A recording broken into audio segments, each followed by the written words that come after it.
इधर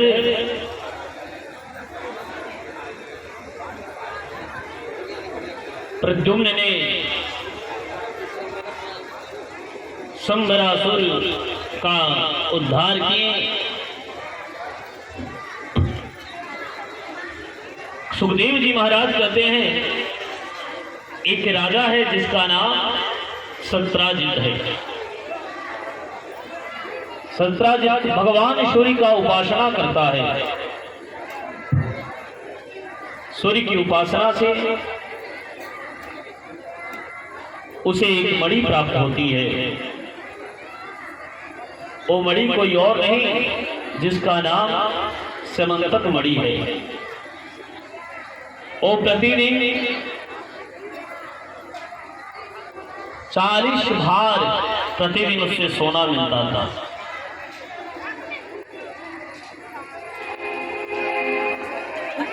कहते एक दिन भगवान कृष्ण की सभा में सत्राजित जाता है।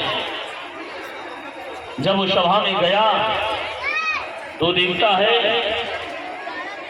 जो ही सत्राजित का प्रवेश हुआ भगवान कृष्ण की द्वारिका नगरी में, उनके भवन में, तो सारा राजा खड़े हो गए।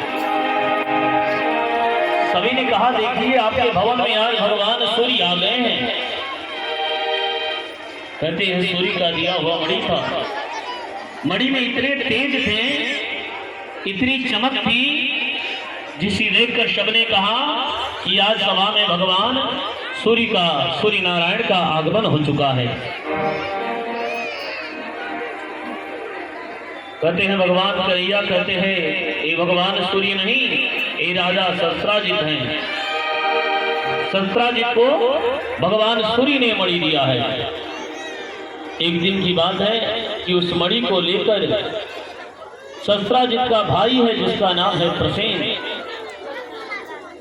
प्रसेन उस मणि को लेकर पहनकर जंगल में शिकार करने जाता है। कोई विशेष चीज होता है ना तो व्यक्ति हर जगह दिखाता है कि मेरे पास ये है, मेरे पास वो है, मेरे पास 9 लक्के हार हैं। हर फंक्शन में वो दिखाएगा। उसी तरह सत्राजित का स्वभाव है।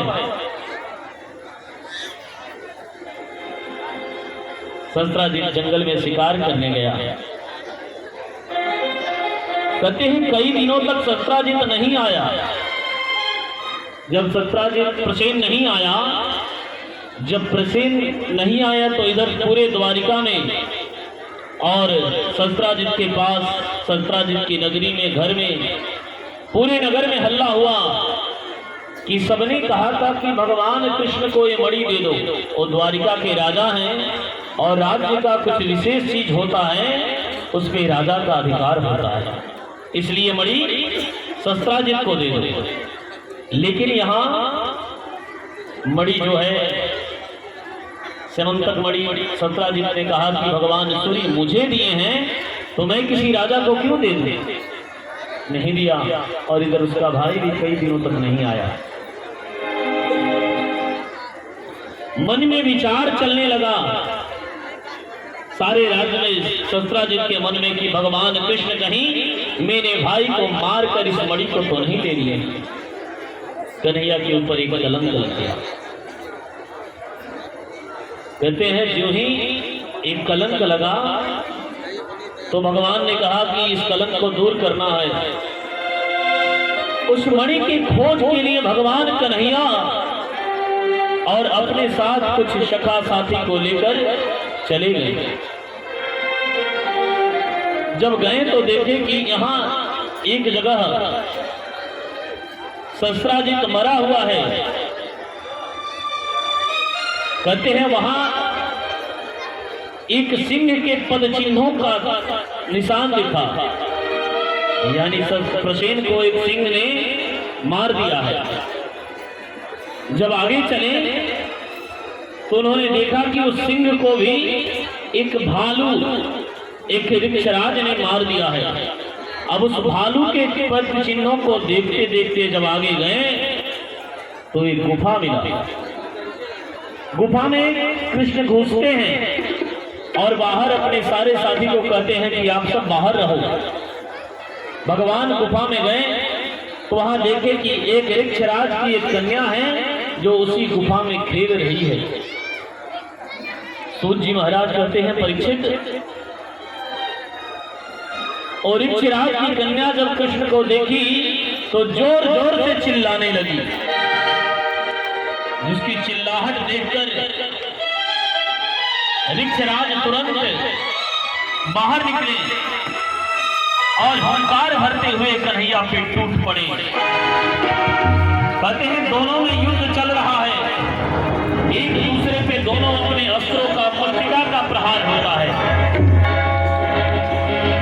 इधर 12 दिन तक उनके जितने भी सखा संबंधी सब लोग साथ में आए थे, जो द्वारिका पुरवासी, 12 दिन तक कृष्ण की प्रतीक्षा गुफा से बाहर किए। 12 दिन तक जब कन्हैया नहीं आए, वो सारे प्रतीक्षा कर कर वापस चले गए। उन्हें आभास हुआ कि कृष्ण अब नहीं रहे। कहते हैं दोनों के बीच में युद्ध अभी चलता रह रहा है। उधर वसुदेव जी और माँ देवकी भी व्याकुल हैं जब कृष्ण नहीं आए कई दिनों तक। उधर देवी यज्ञ का प्रारंभ हो गया है। उस समय नवरात्र चल रहा था, माँ भगवती के आगमन के लिए उनकी पूजा कर रहे थे लोग। इधर कृष्ण और ऋक्षराज का युद्ध चल रहा है। कहते हैं युद्ध चलते चलते 27 दिन तक चला और ऋक्षराज जब कन्हैया के प्रहारों से उसके एक एक अंग स्थिर हो गया। उस ऋक्षराज में कई हजार हाथियों का बल था और ऋक्षराज कोई और नहीं तो रामा अवतार के जामवंत जी थे। उनकी जब हड्डियां धीरे धीरे टूटने लगी तो ये पहचान गए कोई और नहीं, ये रघुनाथ है जो आज कृष्ण बनकर आए हैं। ऋक्षराज जामवंत जी कहते हैं कि हे माधव, आज बताइए, आज देने के लिए मेरे पास कुछ नहीं है। श्री राम के युद्ध में जामवंत जी ने बड़ा सहयोग किया था, लेकिन सहयोग रूप में ये मेरी कन्या है जिसका नाम जामवती है, इसे मैं आपको दे रहा हूं। कहते हैं भगवान ने वहां जामवती जो कृष्ण की पत्नी है उनका पानी ग्रहण स्वीकार किया। कहते हैं इधर जब वापस आए तो शस्त्राजित को पुनः मणि दे दिया। शस्त्राजित अपने आप में लज्जित हो गया कि आज द्वारिकाधीश के आज कृष्ण पे मैं कैसा लांछन लगा रहा था। एक कथा कहता है कि बिना जाने बिना कुछ सोचे कभी किसी के बारे में गलत नहीं सोचना चाहिए।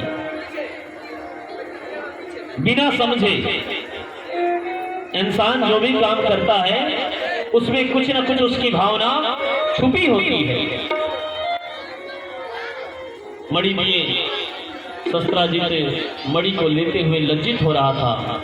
उन्होंने कहा कि इस मणि पे मेरा अधिकार नहीं, आपका अधिकार है।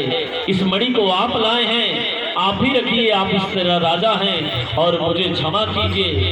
और उपहार स्वरूप मेरी ये कन्या है जिसका नाम सत्यभामा है, इसे स्वीकार करें। भगवान ने यहाँ तीसरी पानी ग्रहण स्वीकार किया। भगवान का जामवती के पास सूर्य की पुत्री है जिसका नाम कालिंदी यमुना है। यमुना में जो स्नान करते हैं, 3 नदी है ना, गंगा, यमुना और सरस्वती, तीनों नदी की अलग अलग महिमा है। गंगा में स्नान करें, गंगा में स्नान की महिमा है। यमुना में पान करें, यमुना जल का आचमन करने की महिमा है, क्योंकि कृष्ण का चरण रज उसी में है। उन्होंने अपने चरणों को धोया है यमुना में, तो यमुना का पान की महिमा है। यमुना जल को लेकर आचमन करना चाहिए। केशवाय नमः, माधवाय नमः, नारायण। सरस्वती का ध्यान का महिमा है। सरस्वती नदी में सिर्फ ध्यान करें। गुजरात में एक जगह है जिसका नाम है सिद्धपुर। कहते हैं इस गया जो अपने बिहार में है, इस गया को पितृ गया कहा गया है।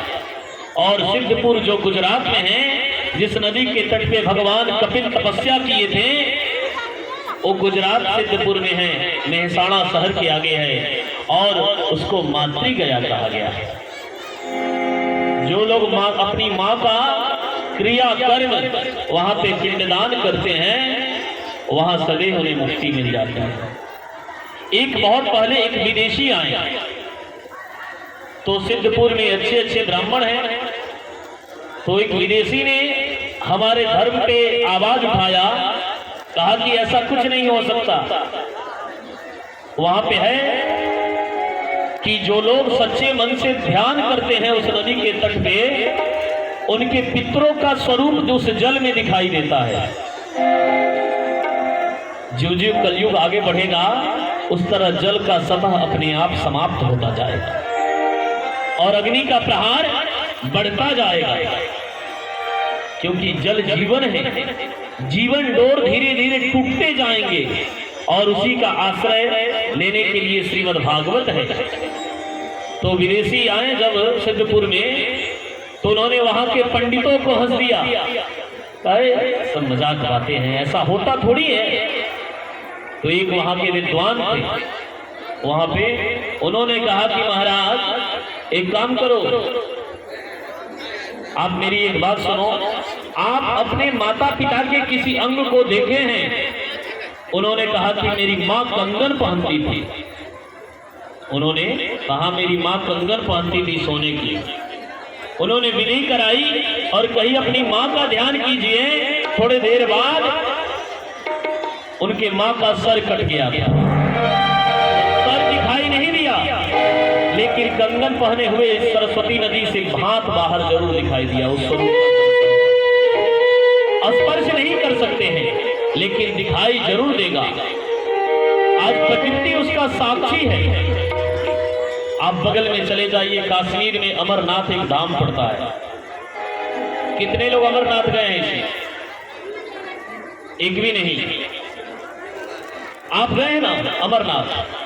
अमरनाथ की सीधे जो गुफा है, कथा में मैं बता रहा हूं, उसके गुफा के सीधे सामने एक पर्वत है जो पूरा हिम बर्फों से आच्छादित रहता है, घिरा हुआ रहता है ना। तो उस पर्वत पे पूरे बर्फ से ढके हुए होते हैं। अमरनाथ में आप जाइएगा तो पहला दिखेगा बर्फ से बना हुआ शिवलिंग। यात्रा 2 ही महीने की होती है, बाकी सब बंद हो जाता है। बर्फ से बना हुआ एक शिवलिंग दिखेगा।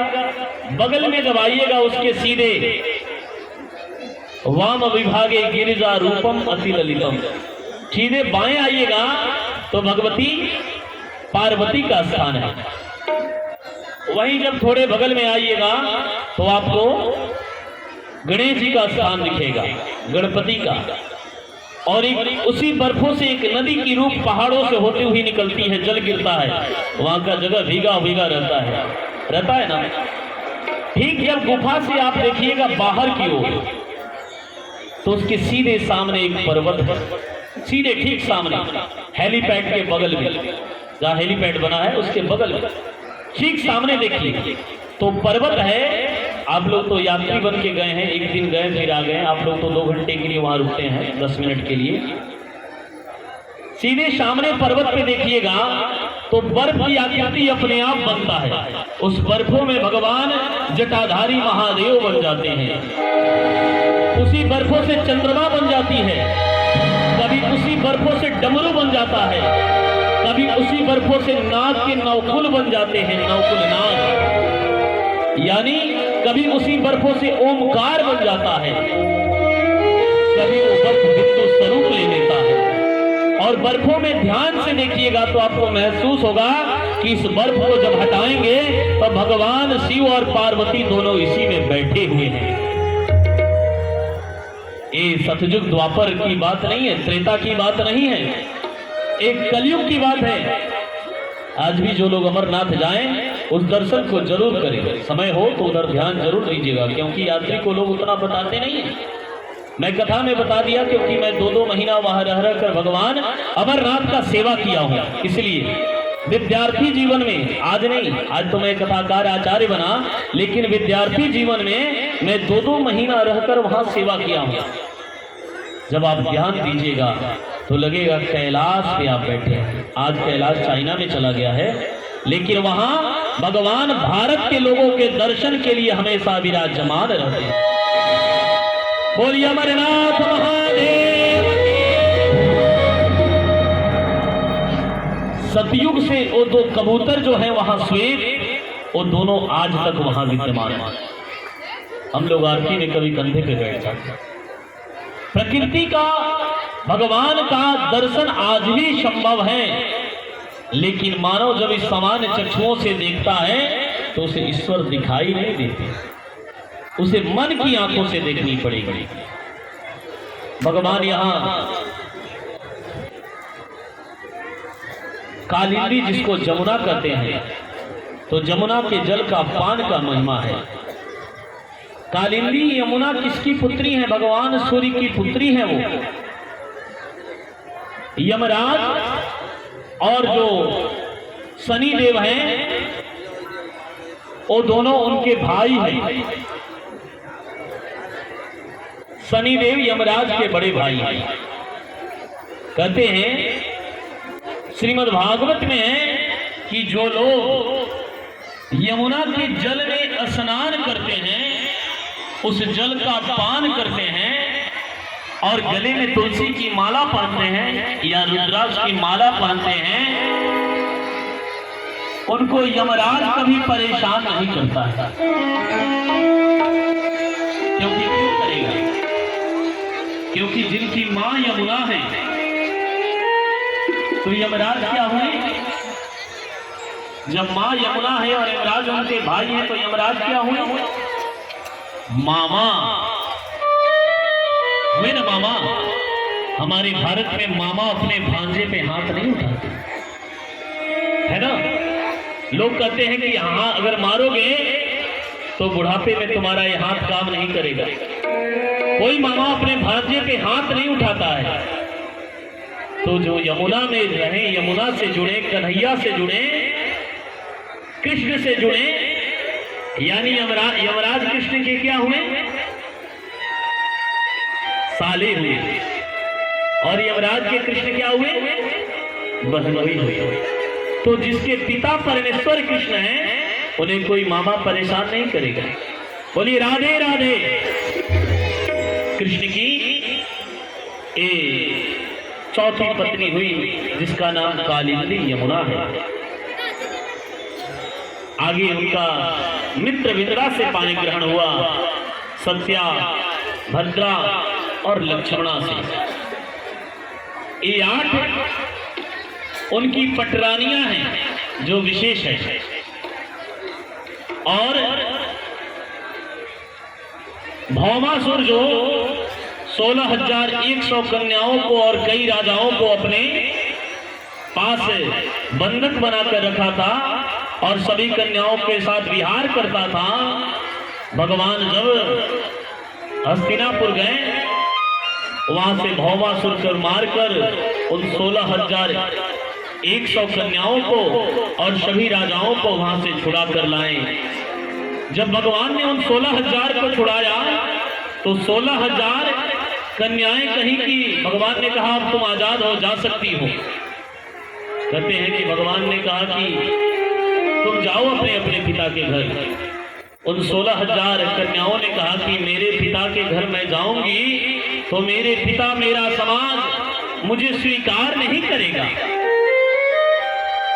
इसलिए उस दिन उन्होंने एक साथ 16,100 कन्याओं का पानी ग्रहण स्वीकार किया। भगवान की कितनी शादी हो गई? कितनी हुई? 16,108। बताइए, किसी की एक शादी है, दूसरी करवा दी जाए तो आदमी जीवन भर परेशान रहता है। और एक शादी हुई है और दूसरी हो गई तो पत्नी कब विष पिला दे ये पता नहीं। लेकिन भगवान ने वहां 16,108 रानियों को सुरक्षित रखा। एक दिन नारद जी को ऐसा हुआ कि कन्हैया 16,108 रानियों से विवाह कर लिए हैं, क्या है कि इनकी गृहस्थी चलती कैसी होगी। एक दिन नारद जी भगवान की परीक्षा लेने के लिए उनके द्वारिका में आ गया। उन्होंने देखा कि 16,108 जो रानी हैं, भगवान नारद जी सबसे पहले गए रुक्मिणी के कक्ष में। रुक्मिणी के कक्ष में जब गए तो उन्होंने देखा कि कन्हैया का पैर रुक्मिणी दबा रही है। नारद जी फिर आगे गए भगवान के दूसरे कक्ष में, जहां सत्यभामा है, वहां गई तो सत्यभामा चवर हिला रही है। नारद जी को हुआ कि यहां भी उपस्थित है। फिर धीरे धीरे करके जब कालिंदी के कक्ष में गए तो कालिंदी के गोद में कन्हैया अपना सर रखकर सोए हुए हैं। नारद जी को वहां भी दिखाई दे रही है। उन्होंने सोचा कि 16,000 के साथ एक साथ रहते कैसे होंगे। कहते हैं लक्ष्मी सहस्रलीला दिव्यमानं कलानिधि। लक्ष्मी एक रूप है लक्ष्मी का, तो लक्ष्मी जी नारायण की सेवा करते करते परेशान हो जाए तो उन्होंने कहा कि आने वाले समय में मैं अपना सहस्र रूप धारण कर कर आपकी सेवा करूंगी। लक्ष्मी सहस्र लीला भी 1000 लीलाओं से उन्होंने कन्हैया की स्वीकार किया सेवा। और इधर कन्हैया भी 16,000 रूप 108 रूप अपना बनाया। नारद जी का भ्रम टूटा। नारद जी सोचे कि महादेव एक विवाह किए उसमें फंस जाते हैं कभी कभी। कहते हैं नारद जी का वहां भ्रम टूट गया।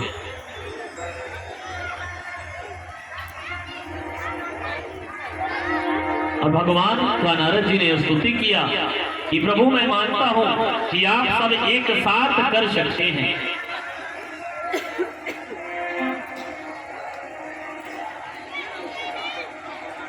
निकुंज में विराजे श्री राधे राधे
कुंज में विराजे घनश्याम